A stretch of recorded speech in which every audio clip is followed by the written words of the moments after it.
いきなりですが、なんとホテル系のギフトブックが当たりました。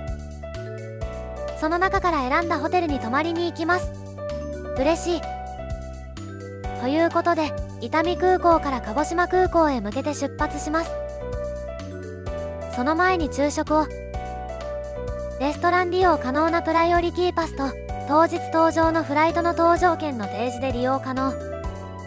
本日のメニューから肉は魚料理、ドリンクはワイン飲み放題はソフトドリンクを選択可能。ここは穴川。こんなお店あったって。ケコ亭が営業しているところを初めて見ました。早朝で利用することが多かったので営業していなかったのでしょうか。フライトまで時間があるのでJAL側へ行ってみましょう。ANAとJAL両方楽しめていいですね。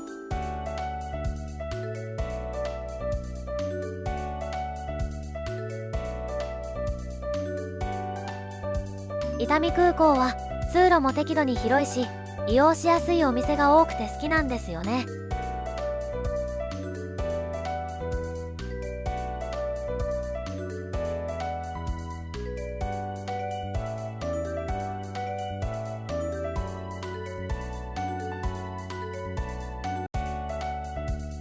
そしてこのエリアが好きなんです。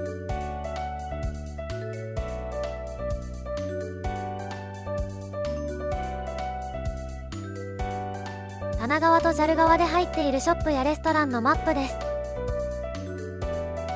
たこ焼きはどちらにもあるんですね。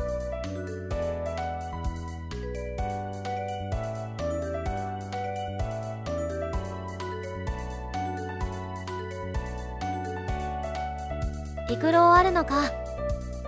これは帰ってきたら買いたくなるな。帰省する方も購入できますね。レーズンが入っていて美味しいですよね。ANAへ戻るとゲーミングチェアがタイガース柄。判定のANAラウンジへ休憩からのフライト。置き止めされている飛行機に歩いていきます。こういうの地味に楽しい。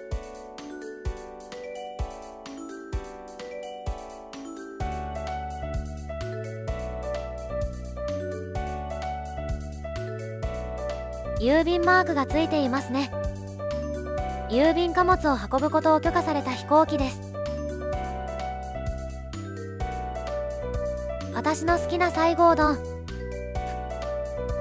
フライトで足がむくんだので足湯で休憩。レンタカーを借りて指宿へ向かいます。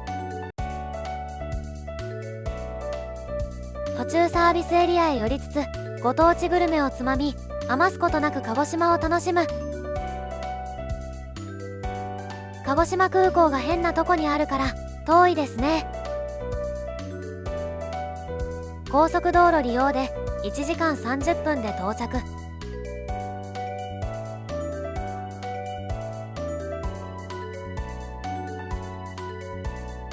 すでに広い敷地だと気づく私たち。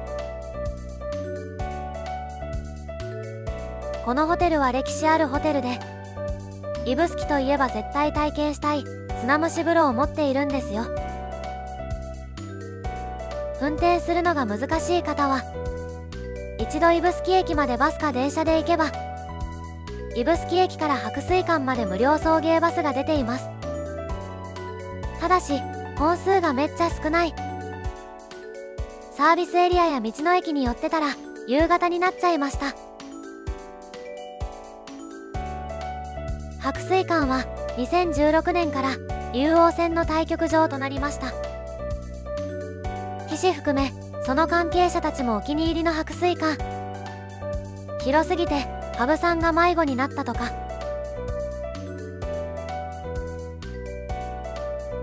ざっくり白水館の紹介です。いろんなタイプのお部屋があります。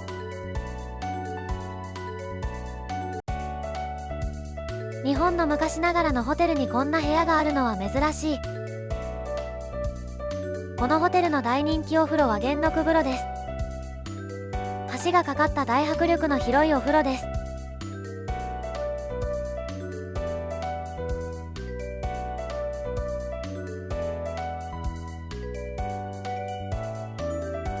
砂蒸し風呂は宿泊者でも別途支払って砂風呂に入ります。宿泊料金に含んでほしいですよね。詳細は後日しますが、砂蒸し風呂やばいです。もう一つ大浴場があります。元禄風呂が圧倒的人気なので貸し切りの可能性大です。これも詳細は後日しますね。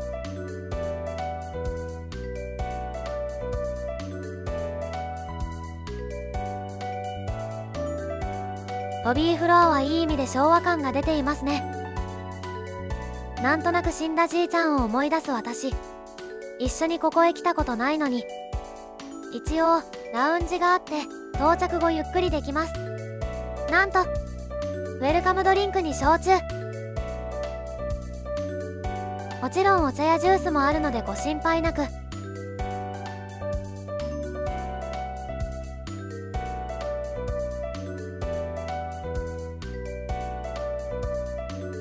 せっかくなので夫はウェルカム焼酎をいただきました。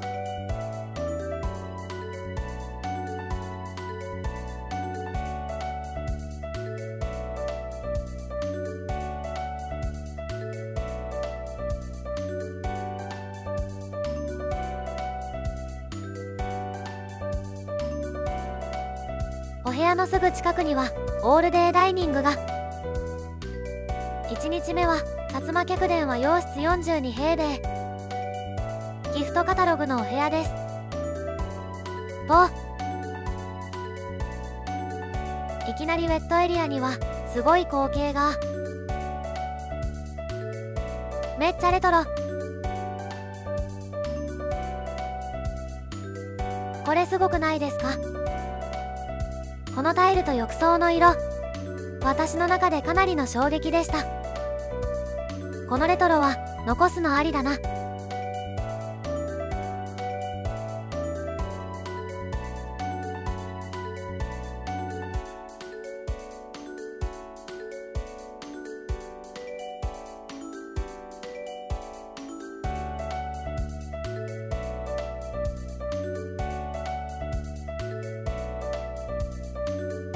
館内は浴衣とスリッパで移動しても OK。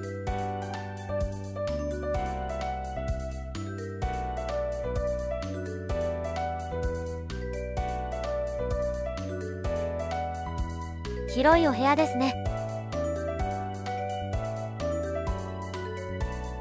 これはアメニティ。綺麗なデザインの巾着です。これはお持ち帰り OK。ホテル名が書いてなかったらいろいろ使えそうなのにな。歯ブラシ、ヘアゴムとコットン、ヘアブラシが入っていました。お茶菓子は鹿児島産のさつまいもで作ったスイートポテト。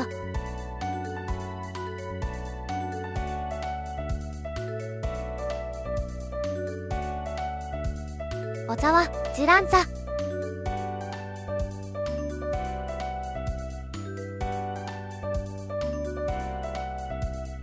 おひえ。金庫がレトロすぎる。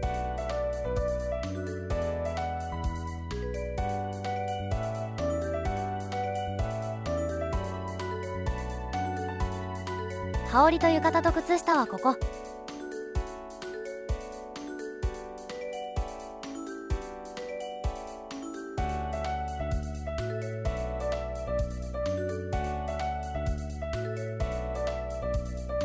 綺麗な色。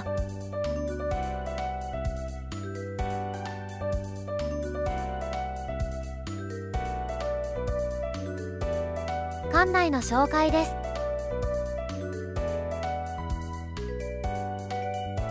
大きなホテルなので会議室やレストラン、バーなどあり、バーは鹿鳴館と焼酎道場があります。大浴場へ行く際もなのですが、通路が長いので飽きないように展示物がたくさんされています。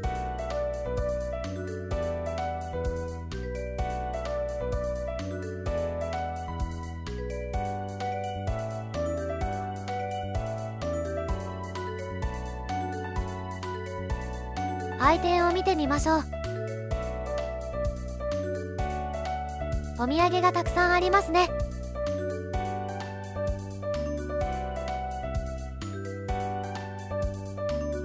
これかわいい。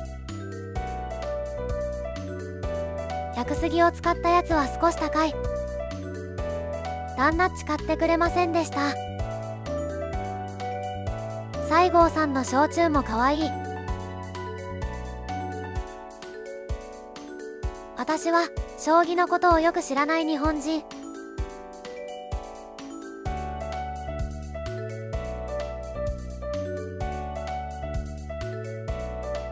みんな頭良さそう。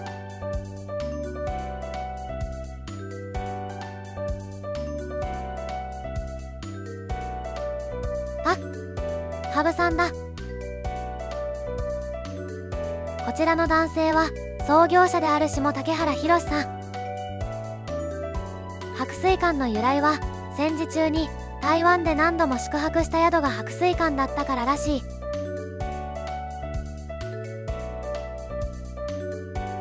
平成15年にエリツィン元大統領も訪れ、桜の木を植樹されています。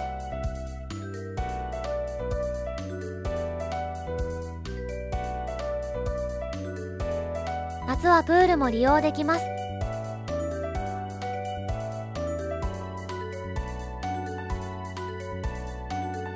薩摩半島を北限とする竜빈帯らしい。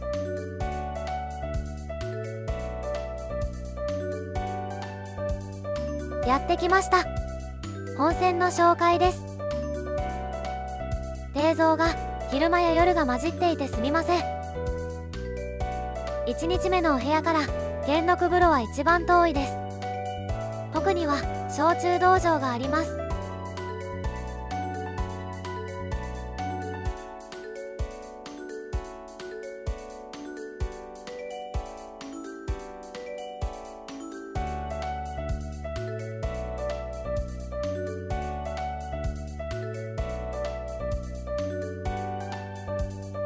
いろりがあります。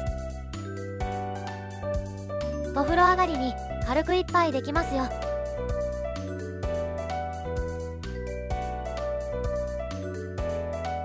おちょこで一杯ずつ無料で試飲できるみたい。これはお得。2階へ上がると元禄風呂と砂風呂の入り口に到着。砂蒸し風呂に入りたい方はここで受付をします。すべて部屋付け OK。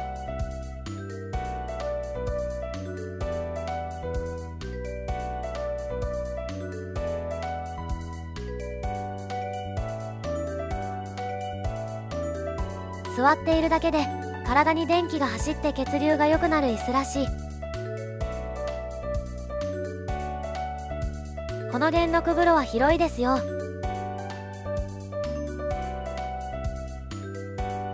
脱衣所のロッカーはカゴロッカーと鍵付きロッカーがあります。化粧落としや化粧水、乳液、ボディクリームなどがあります。席によって置いてあるアイテムが変わりますのでお好みの席へ。この元禄風呂がメインであり人気の大浴場になります。とっても雰囲気のある温泉です。浮世絵を壁一面に施した浮世風呂。江戸時代の入浴風景が美しかったです。江戸桜風呂。江戸時代のお風呂の原型は蒸し風呂です。後にお湯タイプの銭湯が主流となる。桜風呂の特徴は入り口が低くなっているため上に上がった蒸気を逃さないことです。こちらの桜風呂は照明がついており明るいですが、昔は照明がなく入り口も狭いので暗い。なので犯罪があっても気づかないということもあって、時代とともに銭湯の形が変わっていったそう。露天風呂は岩風呂、釜風呂、打たせ湯があります。砂蒸し風呂に入る方は更衣室で裸に専用の浴衣に着替えて橋を渡ると男女共有の砂蒸し風呂に行けます。大浴場を通るのでスマホなどの持ち込みは禁止です。その代わりカメラマンが待機しています。案内された場所に寝っ転がり、砂をかけられます。砂風呂は地中の温泉で50度前後に温められた砂を全身にかけられるため、暖かさと湿った砂の重みで静脈灌流がしやすくなります。冷え性や血流改善、デトックス効果を感じることができるそうです。目安は10分ですが、体調によっては20から30分寝ている方も。宿泊中2回砂蒸し風呂に入ったのですが、1回目はぬるめな場所だったので、こんなもんかと思って終わりました。2回目はちょっと厚め。頑張って30分寝て起き上がると、頭がぼーっとして、周りの声が遠のく。スタッフさんが慣れた手つきで冷えたタオルを脇やら頭に置いてくれました。しばらく横になっていると回復しました。皆さんも無理せず。終わったら男湯と女湯に戻ります。浴衣を専用箱に入れて砂を洗い流して温泉に入ります。砂風呂に入って温泉に入るとお肌がツルツルになりました。メタケイ酸が多く含まれており、カルシウムイオンでお肌ツルツル。もう一つの大浴場は小雲。遍六風呂は左の階段を降りていくのですが、小雲はフロントと売店の近くにあります。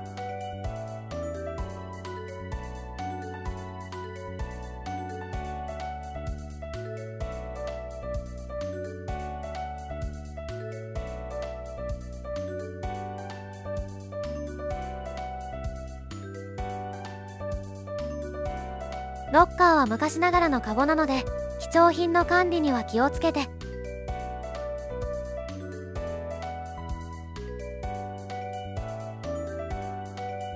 みんな元禄風呂に行くので、ここは貸し切りだった。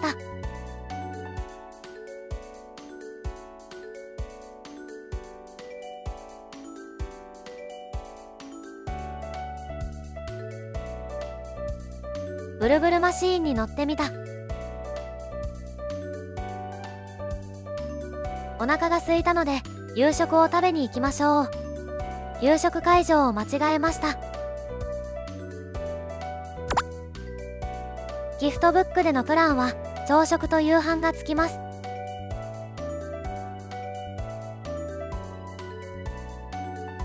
こういうのって一部美味しいけど、全料理を満足したことがあまりなかった私ですが、白水館のこのコースメニューは全部美味しかったです。総料理長かなりの凄腕か。子供の頃はお肉とデザートだけ食べてた記憶があります。焼酎推しがすごい。魅力的な効果が羅列されております。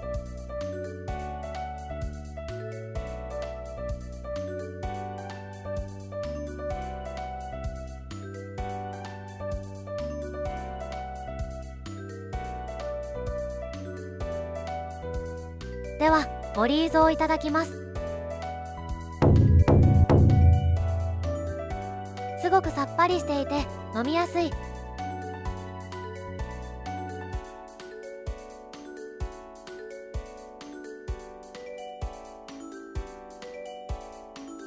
素材の味を残しつつ、その風味を壊さない繊細な味付けと付け合わせ。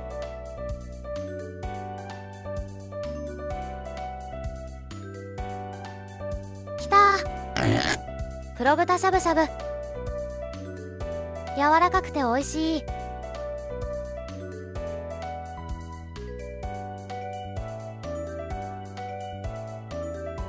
もっと食べたい。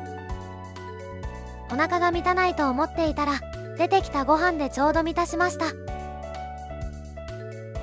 季節の果物とアイスで締めとなります。とっても美味しいコース料理でした。ごちそうさまでした。砂蒸し風呂と美味しい料理を食べたおかげで超熟睡。朝食は部屋の前にある会場でいただきますよ。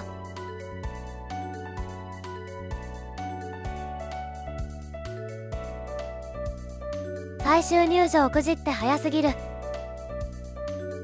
皆さん同じ時間帯に集中してきたので混雑していました。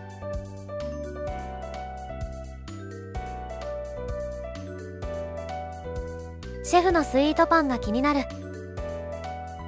鹿児島名物のあくまきがありました。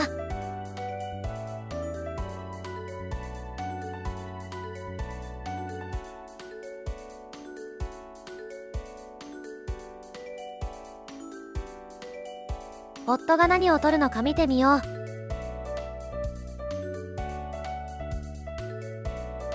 男の子って感じのチョイス。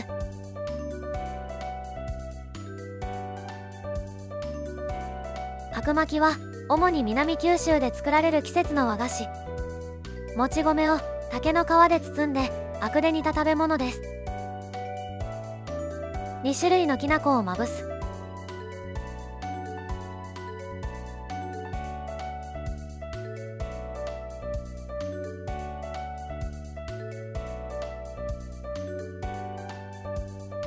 私は朝からカツカレー。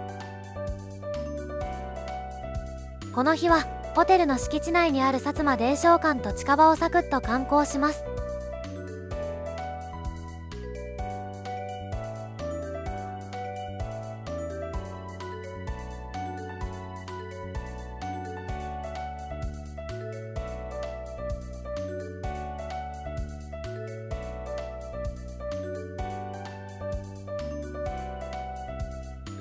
白水館の創業者が60年にわたって収集したコレクションが展示してあります。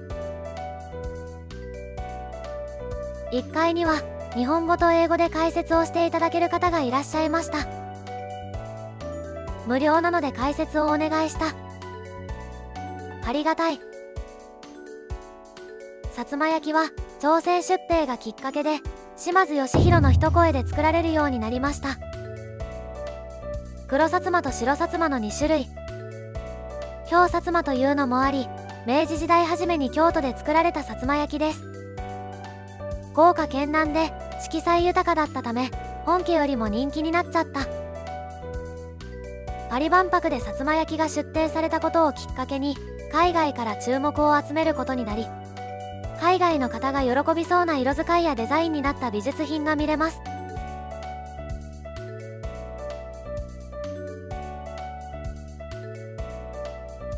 コーヒー代が含まれていたのでちょっと休憩。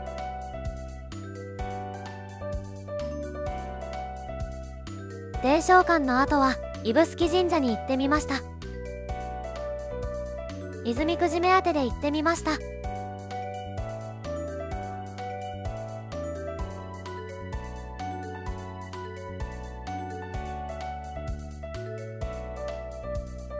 高天井が素晴らしい神社です。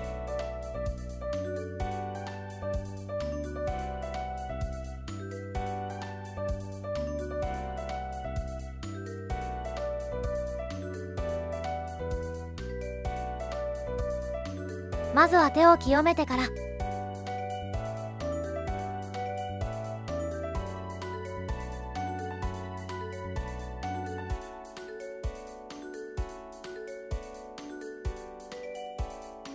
西暦706年に創建して以来、改修を何度も繰り返し、現在も現地の方に親しまれている神社。縁結びや安産にご利益があるようです。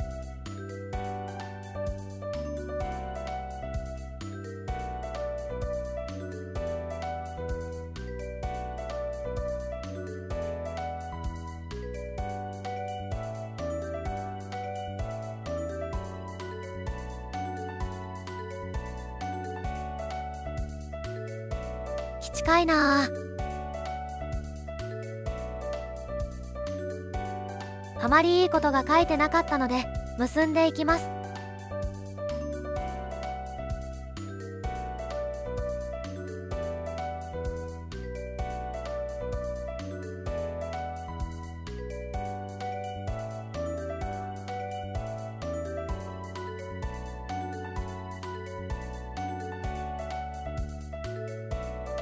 もう一つ行きたいスポットがあったのですが、割愛してしまった。後悔しています。見てこれ。天保にね、島津斉彬によって設けられた殿様岩と、浴槽には島津家の紋章が、ファンにはたまらないのではないでしょうか。ぜひ行きたかった。その後は指宿駅方面へ行ってお昼をいただきました。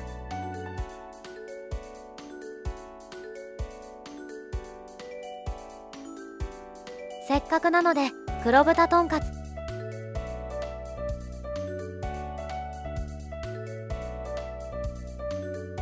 そして指宿駅も行ってみた。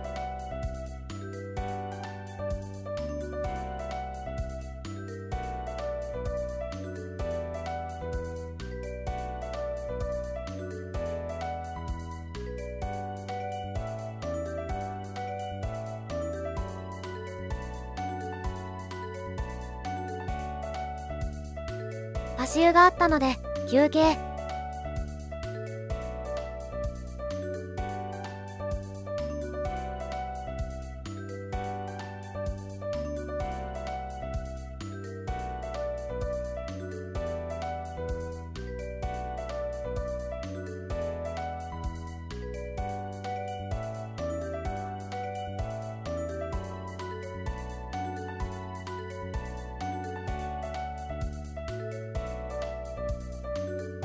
白水館から指宿神社と駅の距離感はこんな感じ。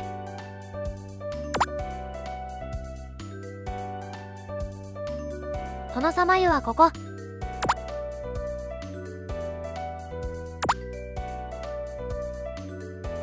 砂蒸し会館サラクはもうちょい南。海の真ん前で埋めてもらえます。天天校型の施設で砂蒸し風呂の後は温泉にも入れますよ。ウェブで待ち時間や呼び出し番号が見れるのはすごい。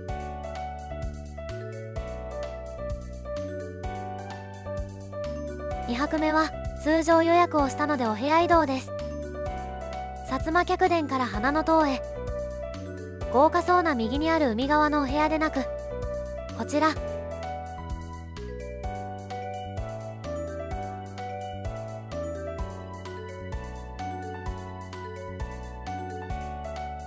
花の塔洋室ツイン20平米。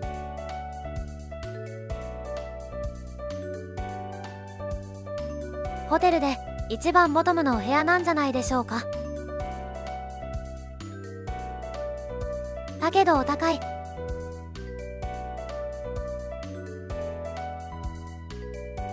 昨日よりは狭いけど全然問題なし。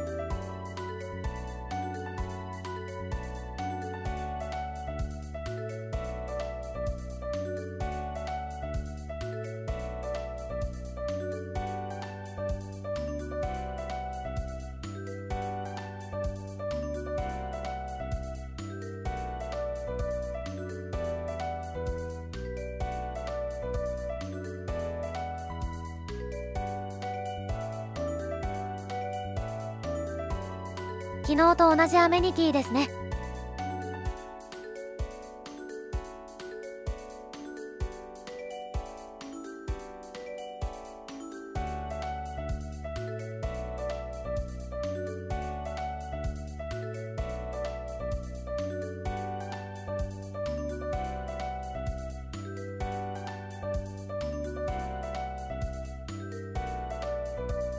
水回りはビジホみたいな感じ。でも大浴場行くから問題なしだよね。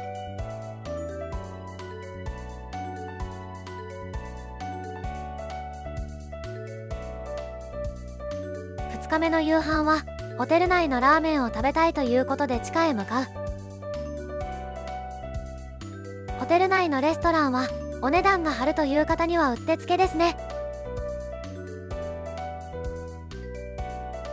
しかも結構遅くまで営業しているので飲み直しや小腹が減った時なんかぐっと。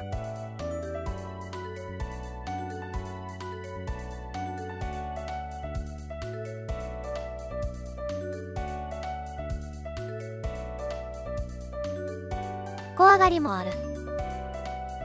テイクアウトも OK とあったのでお子さんとお部屋でゆっくりいただけそう。居酒屋のような雰囲気でもありますね。麺や二郎とありますが二郎系ではない。指宿豚骨、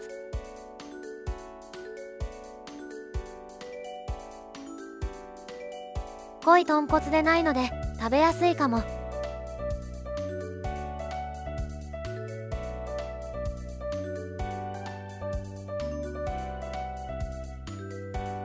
焼酎は1トンをいただく。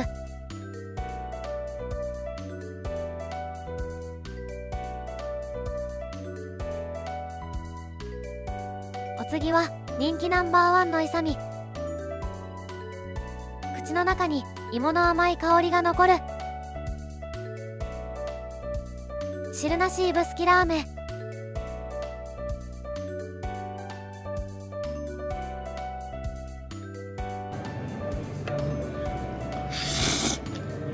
塩味がしっかり効いており、個人的に汁なしラーメンの方が好き。次回、南薩摩観光と日本人なら知っておきたい特攻隊の歴史、涙必須です。ご視聴ありがとうございました。